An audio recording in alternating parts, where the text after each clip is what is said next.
On my 70th birthday, my daughter called to say she had a more important commitment. Hours later, she posted a photo traveling with her mother-in-law captioned, "You're the mother I wish I had. I'm glad to have you here. Follow my story until the end and comment the city you're watching from so I can see how far my story has reached." I stared at my phone in disbelief, my 70-year-old hands trembling as I read the message again. "Sorry, Mom. Can't make it to your birthday dinner. Something important came up. Rain check? Something important. On my 70th birthday." I set the phone down on my kitchen table, next to the cake I'd baked myself. A small chocolate cake with vanilla frosting, the kind my daughter Sarah used to love when she was little. I'd even bought those fancy candles with the golden flames, thinking maybe this year would be different. Maybe this year she'd actually want to celebrate with me. The house felt enormous around me, filled with the silence of expectations that would never be met. I'd cleaned for hours, prepared all of Sarah's favorite foods, even bought a nice wine she'd mentioned liking at Wren's last dinner party. The dining room table was set for 3, me, Sarah, and little Emma, my 8-year-old granddaughter. My phone buzzed again. This time it was a notification from Instagram. Sarah had posted something new. I rarely used social media, but I'd learned to navigate it just to keep up with my family's lives. It seemed to be the only way I could see what was happening with them anymore. With shaking fingers, I opened the app. The image that filled my screen felt like a physical blow to my chest. There was Sarah, beaming at the camera, her arm wrapped around Inez, Wren's mother. They were at some upscale restaurant, wine glasses raised in a toast. Emma sat between them, grinning widely as she held up what looked like an expensive piece of jewelry.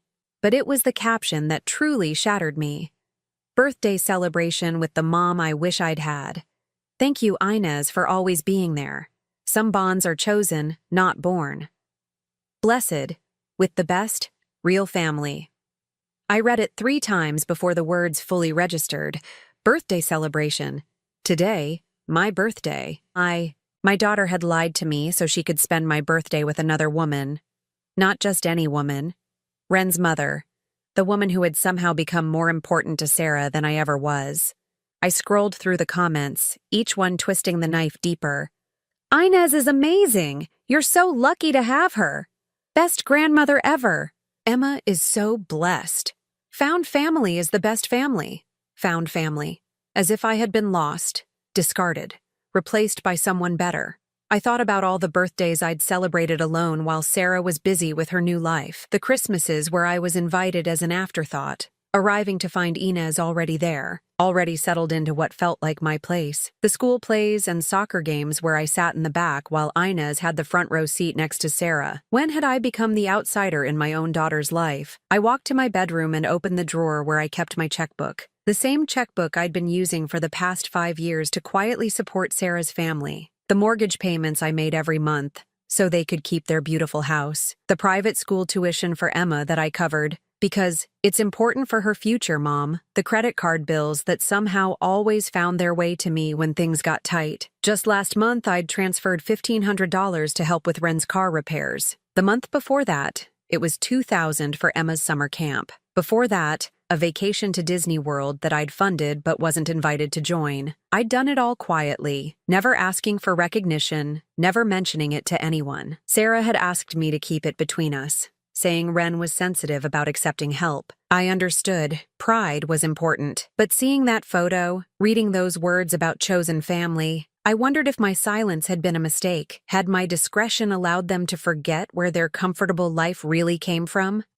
I looked at myself in the mirror above my dresser, 70 years old, living alone in a house that felt too big, spending my birthday looking at photos of my daughter celebrating with someone else. When had I become so invisible? My phone rang. Sarah's name appeared on the screen. "Hi, Mom." Her voice was cheerful, almost sing-song. "How was your day? Did you do anything special for your birthday?" I stared at my reflection as I answered. It was quiet. "Oh, that's nice. Sometimes quiet birthdays are the best. Listen, I can't talk long. We're at dinner with Inez. She's treating us to this amazing place downtown. Amazing place downtown. The same place I'd seen in the photo. That sounds lovely. I managed. It really is. Inez is she's incredible, Mom. She really understands what family means. Anyway, we'll definitely get together soon, okay? Love you. She hung up before I could respond. I sat on the edge of my bed, still holding the phone. She'd called to tell me about her wonderful evening with another woman on my birthday. The woman who really understands what family means. And somewhere in that moment, something inside me shifted. It wasn't anger yet. That would come later. It was something colder, quieter. It was the sound of illusions finally breaking. For 5 years, I'd been funding a life that didn't include me. For 5 years, I'd been paying for my own exclusion, my own replacement. But not anymore. The next morning, I sat at my kitchen table with a cup of coffee and 5 years' worth of bank statements spread out in front of me. I'd barely slept, my mind racing with questions I'd never allowed myself to ask before. The numbers told a story I hadn't been willing to see. $20,800 monthly mortgage payment, paid automatically from my account for the past 4 years. One $200 monthly payment to Westfield Academy for Emma's tuition. Another automatic transfer I'd set up when Sarah explained how important private education was. Credit card payments ranging from $800 to $3,500 monthly, covering everything from groceries to gas to what looked like an extensive shopping habit. Then there were the one-time transfers. $5,000 for a family vacation to Cabo last Christmas, a trip I'd only heard about through social media posts.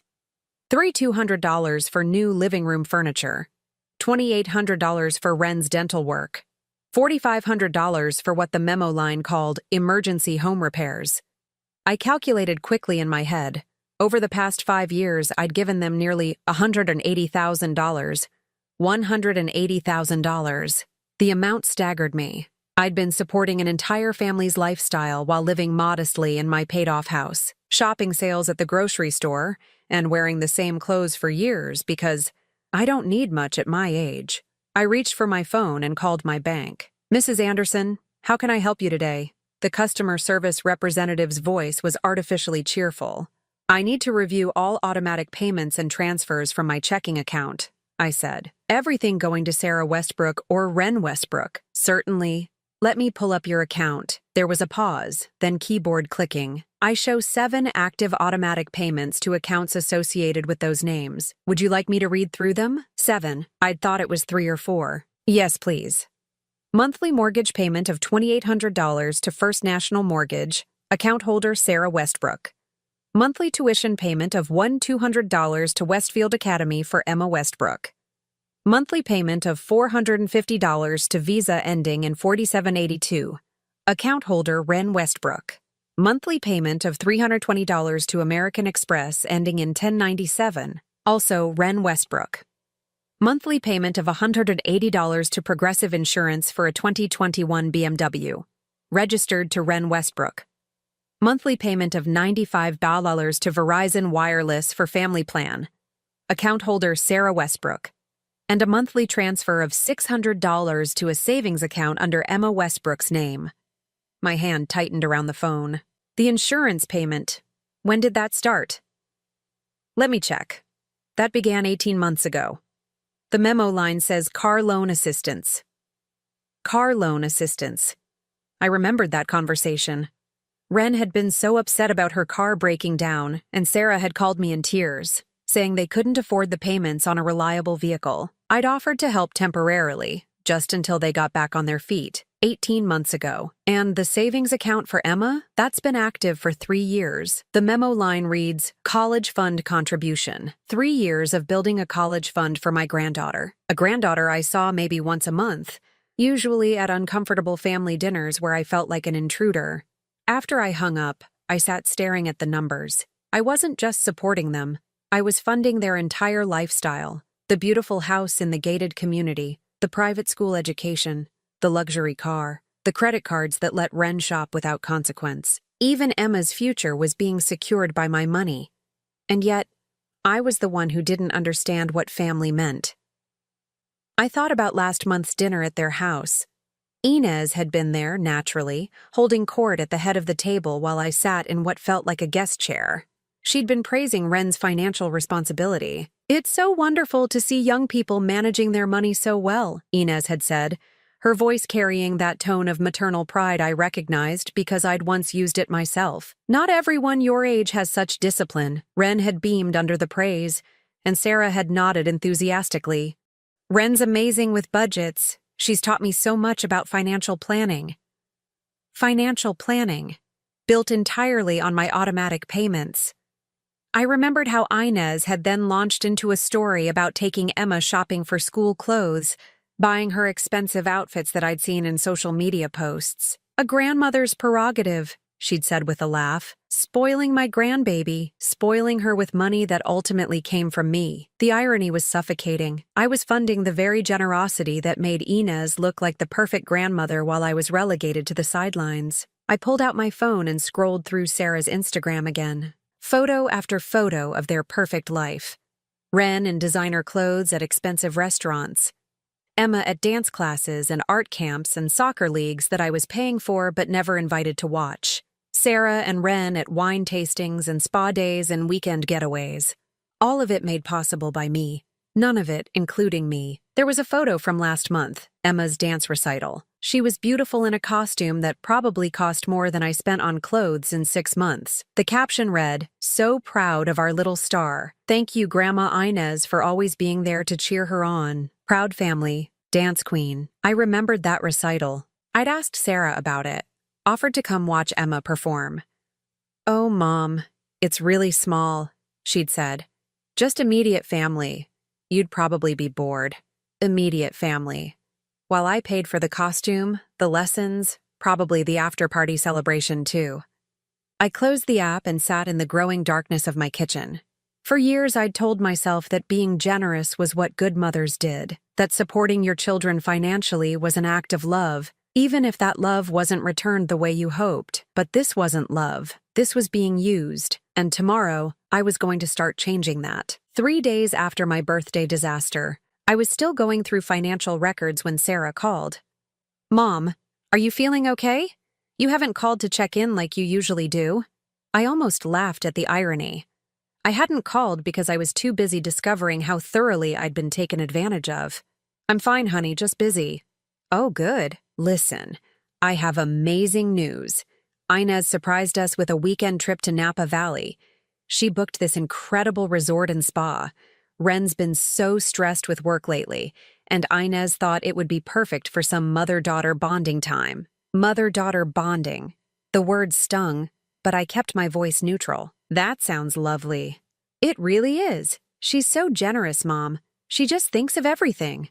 The resort has this amazing spa, and she's treating Wren to the full package. Massages, facials, the works. She even bought Wren this gorgeous new outfit for dinner at the resort restaurant. I don't know what we did to deserve someone so thoughtful in our lives." I gripped the phone tighter. How wonderful that she can afford to be so generous. I know, right? She has such a big heart. And she loves Wren like her own daughter. Sometimes I think Wren is closer to Inez than she is to her own mother. After Sarah hung up, I sat staring at my credit card statements. Specifically at Wren's credit card statements that I'd been paying for 3 years. There it was, Nordstrom 2 days ago, $847, Sephora, the same day, $312, and yesterday, a charge to something called Luxury Travel Concierge for $200. I grabbed my laptop and Googled the company. They specialized in enhancing your travel experience with premium upgrades and exclusive packages. Wren had used my credit card to pay for upgrades to Inez's generous gift, the spa treatment Sarah was praising, the special dinner outfit. I was funding it all. Inez was getting credit for generosity she could afford because I was paying Wren's bills. The pattern was suddenly, sickeningly clear. I spent the next hour going through months of credit card charges, cross-referencing them with Sarah's social media posts. Every generous gesture Inez made for the family corresponded with charges on my cards. The expensive birthday dinner for Emma's 8th birthday, where Inez was praised for spoiling her granddaughter. Wren had charged the dress, shoes, and gift to my card the day before. The surprise weekend trip to Disney World that Inez had spontaneously planned, Wren had used my card to book their flights and hotel upgrades. Even the recent family photos where everyone looked so perfectly dressed, I was paying for the outfits that made them look successful enough to deserve Inez's largesse. I was funding my own replacement. My hands shook as I reached for my phone and called Ren directly. She answered on the third ring, her voice bright and cheerful. "Hi, Wanda. How are you?" "I'm well, dear. I was just wondering, how was your weekend trip to Napa?" "Oh my gosh, it was incredible. Inez is just amazing. She booked us into this resort that was like something out of a magazine. The spa was heavenly and the food." She went on for 5 minutes about every detail of the trip Inez had generously provided. "It sounds expensive," I said carefully. "That's what makes it so special. Inez just wanted to treat us, you know? She said we deserved to be pampered. She's always thinking about what would make us happy. It's such a blessing to have someone like that in our lives." "And how are things financially? I know you mentioned work being stressful." "Oh, things are great. I mean, you know how it is. Expenses here and there. But we're managing really well. Inez always says she's proud of how responsible we are with money. She sees how we never overspend or ask for help, and I think that's part of why she's so generous with us. Never overspend. Never ask for help." "That's wonderful," I managed. "Well, I should let you go." "Okay. Oh, but before you hang up, I meant to ask if you could help us with something small. Emma's school is doing this fundraiser, and we want to make a good impression with the other parents. It's only $500 for the sponsorship level we want. Only $500 for a good impression, after a weekend trip that cost thousands. I'll think about it," I said. After I hung up, I walked to my bathroom and looked at myself in the mirror, really looked. I saw a 70-year-old woman who had been sleepwalking through her own financial destruction. A woman who had been so desperate to feel needed, to feel loved, that she'd allowed herself to be turned into a silent ATM. Ren wasn't just using my money. She was using it strategically, carefully, to create a version of herself that would be worthy of Inez's attention and praise. Every charge on my cards was an investment in the relationship that was replacing me. The beautiful irony was that Inez admired Ren's financial independence and responsibility, traits that only existed because I was secretly funding them.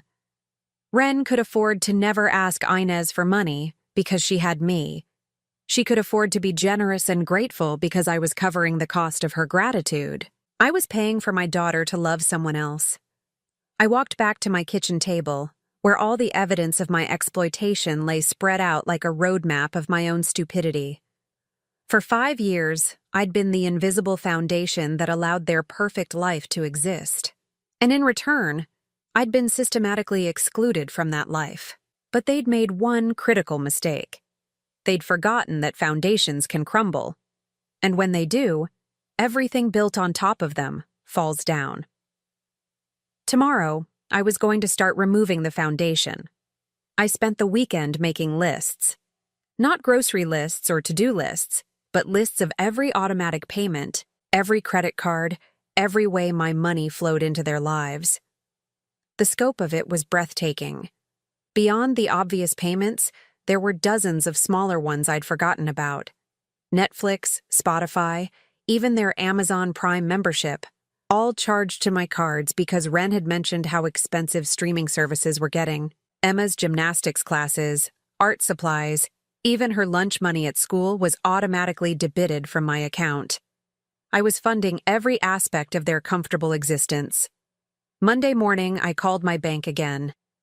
"I need to cancel all automatic payments and remove all authorized users from my accounts," I told the representative. "That's quite a few transactions, Mrs. Anderson. Are you sure you want to cancel everything? Some of these have been active for years, I'm sure." "All right. For security purposes, I'll need to verify some information." It took 45 minutes to systematically dismantle 5 years of financial entanglement. Each canceled payment felt like cutting a rope that had been slowly strangling me. "Just to confirm," the representative said, "you're canceling 7 automatic payments, removing 2 authorized users from 3 credit cards, and closing 1 joint savings account. Is that correct?" "Correct. Is there anything else I can help you with today?" "Yes. I'd like to change my phone number on file and update my privacy settings so no account information can be shared with anyone." After I hung up, I sat in the silence of my kitchen, waiting to feel guilty, waiting for the voice in my head that usually whispered about being a good mother, a supportive grandmother, A woman who put family first. The voice never came. Instead, I felt something I hadn't experienced in years. Relief. The first sign that they'd noticed came Tuesday afternoon. Ren called, her voice tight with confusion. "Wanda, I think there might be some kind of mistake with our cards. The one you gave me for emergencies was declined at the grocery store today." I could have told her it wasn't a mistake. Instead, I said, "Oh my, how strange. Have you called the bank?" "I tried, but they said the account was closed." "But that can't be right, can it? I mean, you wouldn't close it without telling us." "I've been reviewing my finances lately," I said carefully, "making some changes." There was a long pause. "What kind of changes?" "Just simplifying things. At my age, it's important to be more careful with money. But Wanda, we depend on, Emma's school payment is due tomorrow, and the mortgage. Sarah said you handle those automatically." "I did handle them. For a long time." Another pause, longer this time. "Are you saying you're not going to help us anymore?" The word help almost made me laugh. Help implied that they'd asked, that there was some reciprocal relationship, some gratitude involved. "I'm saying I'm going to be more thoughtful about my spending," I replied. "But Emma's school, I'm sure you and Sarah will figure it out. You're both very capable." After I hung up, I waited. It didn't take long. Sarah called within an hour, her voice higher than usual. "Mom, Ren said you canceled some payments. There must be some mistake." "No mistake, honey. But why? Is something wrong? Are you having money problems?" "Money problems. After giving them nearly $200,000 over 5 years. I'm fine financially. I'm just making some adjustments to my budget." "Adjustments? Mom, we're talking about Emma's education, our house payment. These aren't things you just adjust." "Actually, Sarah, they are. They're my adjustments to make." "I don't understand. You've never minded helping before. You said family was important, that you wanted to help secure Emma's future." She was right. I had said those things, but that was when I thought I was investing in relationships, not funding my own exclusion. "Things change," I said simply. "Mom, please, if this is about my birthday, I told you we could do something together soon. Inez just happened to invite us out and this isn't about your birthday." "Then what? What did we do wrong?" The question hung in the air between us. What had they done wrong? Everything and nothing. They'd accepted my money gratefully while systematically pushing me out of their lives. They'd used my generosity to build relationships with other people while treating me like an obligation. But I didn't say any of that. Instead, I said, "You didn't do anything wrong, Sarah. I'm just choosing to spend my money differently." "Differently how?" "On myself." The silence that followed was deafening. "On yourself?"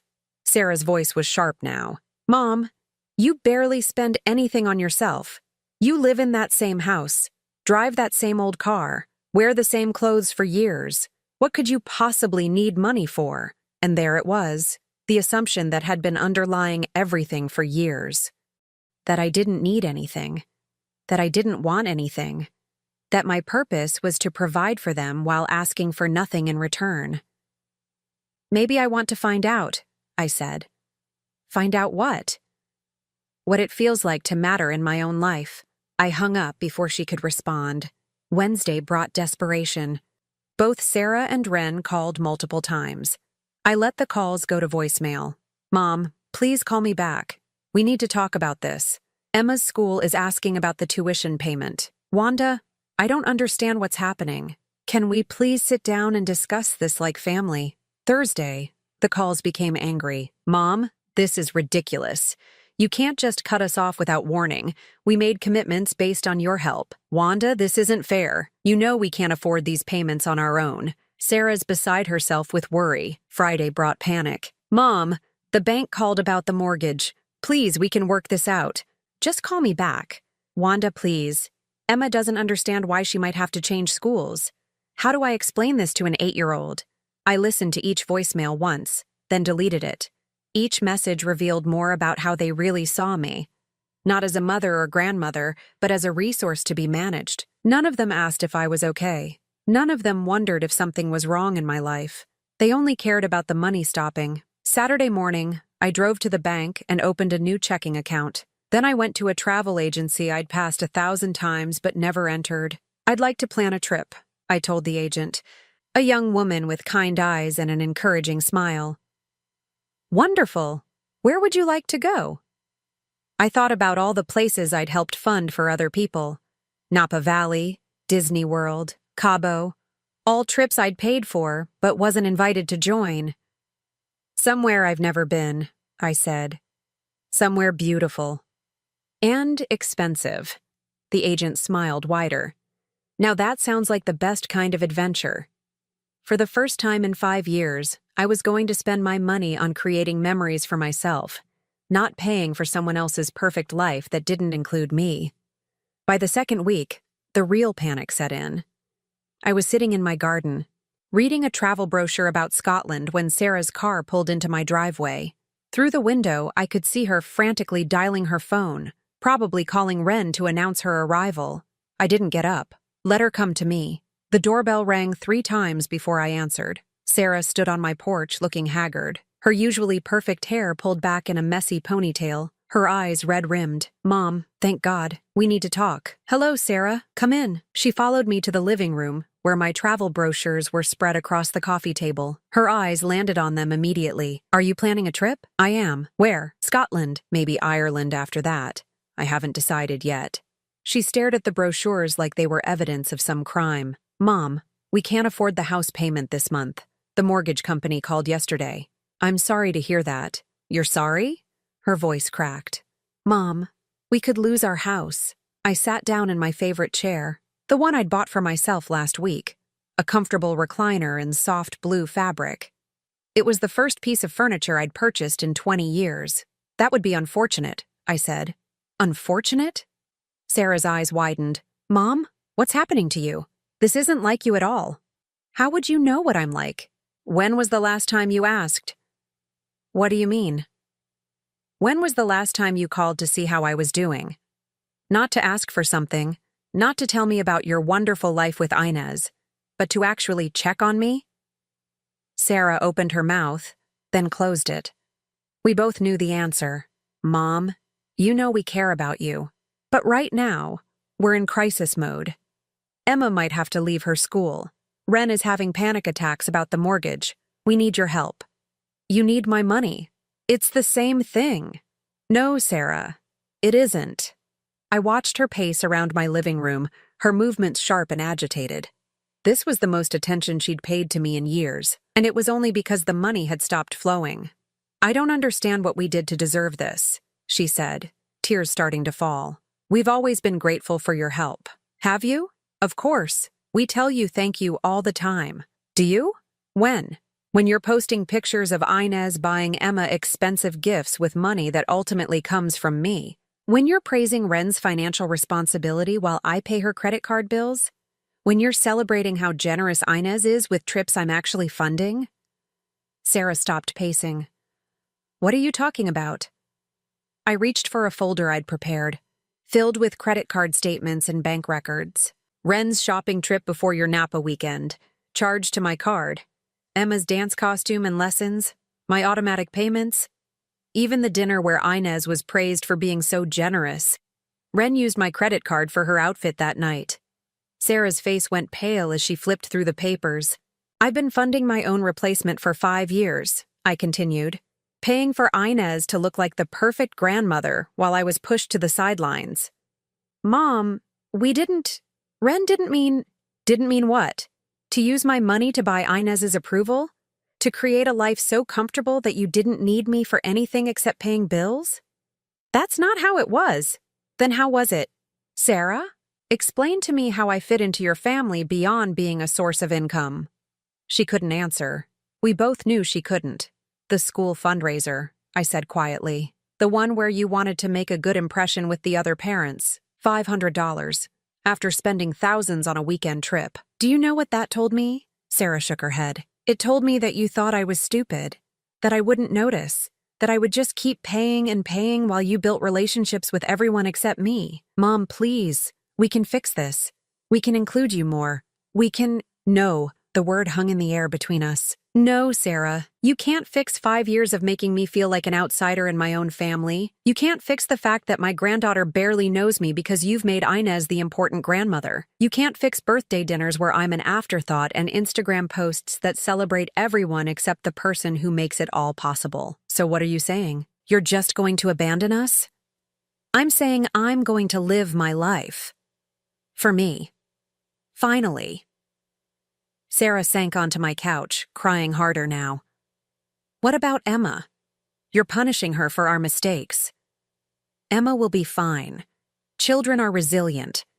But more importantly, she'll learn what real relationships look like instead of growing up thinking love can be bought. We do love you, Mom. Do you?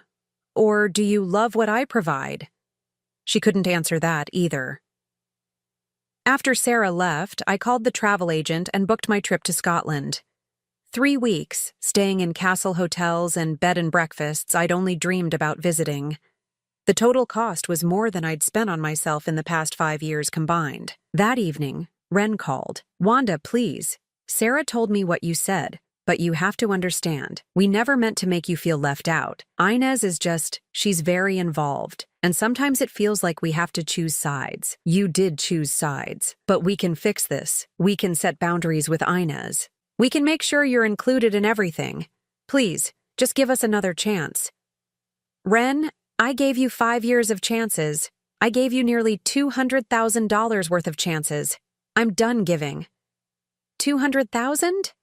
Her voice was barely a whisper. Did you think it was less? Did you think the money just appeared magically? We always planned to pay you back someday. When? When you got on your feet? You've been on your feet for years, Ren. You just preferred my feet to be underneath you, holding you up. She was crying now, too. What can we do? How can we make this right? You can learn to live within your means. You can learn what it feels like to be responsible for your own choices. And maybe, if you're very lucky, you can learn what it means to value people for more than what they can give you. I hung up and turned off my phone. Tomorrow I was going shopping for Scotland. I needed warm clothes, good walking shoes, and a new suitcase. For the first time in years, I was going to spend money on something that would make me happy. And I wasn't going to feel guilty about it. I returned from Scotland 3 weeks later, with a suitcase full of souvenirs I'd bought for myself and a heart fuller than it had been in years. I'd hiked through the Highlands, toured ancient castles, and sat by myself in cozy pub corners, reading books and watching the world go by without worrying about anyone else's needs or demands. For the first time in decades, I'd lived entirely for my own pleasure. The house felt different when I walked in, lighter somehow, as if removing the weight of constant giving had changed the very air inside. My answering machine blinked with 17 messages, but I ignored it and made myself a cup of tea instead. Scotland had taught me the value of taking things slowly. When I finally listened to the messages, they painted a picture of escalating crisis. Sarah's voice grew more strained with each call. Ren's went from apologetic to desperate to angry and back to pleading. Mom, Emma had to leave Westfield. We couldn't make the tuition payment. Wanda, we're 2 months behind on the mortgage now. The bank is starting foreclosure proceedings. Mom, Inez offered to help with some of the payments, but Ren was too proud to accept. She says she doesn't want to be a burden. That last message made me pause. Too proud to accept help from Inez, but not too proud to take it from me for 5 years without acknowledgement. The final message was from yesterday. Mom, please call me back. We need to talk. Something happened with Inez and just please call me. Something in Sarah's voice made me pick up the phone. She answered on the first ring. Mom, thank God. Are you back from your trip? I am. What happened with Inez? Can you come over, please? I need to talk to you in person. An hour later, I sat in the kitchen of the house I'd been paying for, watching Sarah make coffee with shaking hands. The house looked different too, less pristine, more lived in. There were dishes in the sink and mail piled on the counter. The perfect facade was cracking. Inez found out, Sarah said without preamble. Found out what? About the money. About you paying for everything. Sarah's voice was barely above a whisper. Ren told her. She thought maybe Inez would understand, would help us figure out a solution. I waited. She was horrified, Mom. Not at us, at the situation. She said she had no idea that her generosity was being built on someone else's sacrifice. She felt terrible that she'd been taking credit for things you were actually paying for. I sipped my coffee, letting Sarah continue. She said she couldn't be part of what she called financial deception anymore. She said it wasn't fair to you, and it wasn't honest. She stepped back from us. Stepped back how? She canceled Emma's birthday party that she was planning. She returned the Christmas presents she'd already bought. She said she couldn't accept gratitude for generosity that wasn't really hers. Sarah's eyes filled with tears. She said it would be wrong to continue the relationship knowing what she knew. The irony was exquisite. Inez, the woman who'd replaced me in my daughter's affections, had more integrity than my own family. Emma's been asking where Grandma Inez went, Sarah continued. I don't know what to tell her. And Ren is devastated. She says Inez was the closest thing to a real mother she ever had. And now you understand why I stepped away too. Sarah nodded miserably. Mom, I'm so sorry. I didn't see it. I didn't see how we were using you. I thought we were just accepting your help gratefully, while making sure I knew I wasn't really wanted. We didn't mean. She stopped, then started again. You're right. We did make you feel unwanted. We took your money and gave our attention to someone else. We treated you like a bank instead of a mother. It was the first real acknowledgement I'd received in 5 years. What happens now? I asked. I don't know. We're going to lose the house. Emma's already at the public school, which is actually fine. She's making friends there. Ren got a second job. We're selling her BMW and buying something used. Sarah looked around the kitchen. We're learning to live on what we actually make. How does that feel? Scary, but also honest? For the first time in years, when someone compliments us on something, we know we actually earned it. We sat in silence for a while, drinking coffee in the kitchen I'd helped them afford. Mom, I know I don't have the right to ask this, but is there any chance we could start over? Not financially, she added quickly. I mean relationally. Could we try to build something real? I thought about Scotland, about the peace I'd found in living for myself, about the travel brochures still spread on my coffee table and the plans I'd made for Ireland in the spring. I don't know, I said honestly. It would have to be different. How? You'd have to actually want me there, not just when you need something, not just because you feel obligated, but because you genuinely enjoy my company. I do enjoy your company. Mom, I forgot how to show it. Then you'll have to learn again, and it might take time. Sarah nodded. I understand. And Mom? Your trip to Scotland. How was it? I smiled, remembering the castles and the countryside, the freedom of traveling where I wanted when I wanted. It was wonderful. I'm planning another trip in the spring. That's amazing. I'd love to hear about it sometime. If you want to share, if I wanted to share. Not because she needed something from me, but because she was interested in my life. It was a start. 6 months later, I was preparing for my trip to Ireland when Sarah called, not to ask for money or help, but to tell me that Emma had won a writing contest at her new school. She wrote a story about a grandmother who goes on adventures, Sarah said. She wants to read it to you when you get back from Ireland. I'd like that. Mom? Thank you. For what? For showing us what self-respect looks like, and for giving us the chance to earn your love instead of just expecting it. After I hung up, I looked around my house, where I made decisions based on what I wanted, not what others needed from me. The Ireland brochures were spread on my table next to photos from Scotland and tentative plans for Italy in the fall. I'd lost a family that only valued me for my money. But I'd found something much better. Myself. And for the first time in my 70 years, that was enough. Now I'm curious about you who listened to my story. What would you do if you were in my place? Have you ever been through something similar? Comment below, and meanwhile I'm leaving on the final screen 2 other stories that are channel favorites, and they will definitely surprise you. Thank you for watching until here.